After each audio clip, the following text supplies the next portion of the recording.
Hello দৰ্শক বৃন্দ, most welcome to my video. আপোনালোকক এটা ডাঙৰ অসমীয়া সাহিত্যৰ লগত জড়িত কথা. What is the longest Assamese word?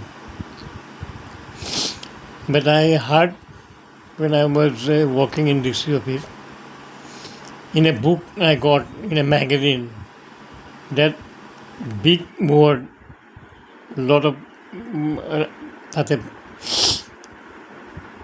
শব্দ আখৰ আছে. আখৰ খাই খেৰেং খেৰেৰে সদা তাতোত তাহোন দিয়া যন্ত্ৰ. The longest word is a brass which paint the boat. নাওবিলাক বনালে তাত সেই কেমিকেলছ, অৰ্গেনিক কেমিকেলছ দি আছে কালাৰ, সেই ব্ৰাছডালেৰে ৰং কৰে. ইটছ কল খাই খেৰেং খেৰেৰে সদা তাতোত তাহোন দিয়া যন্ত্ৰ. ধন্যবাদ. Please subscribe.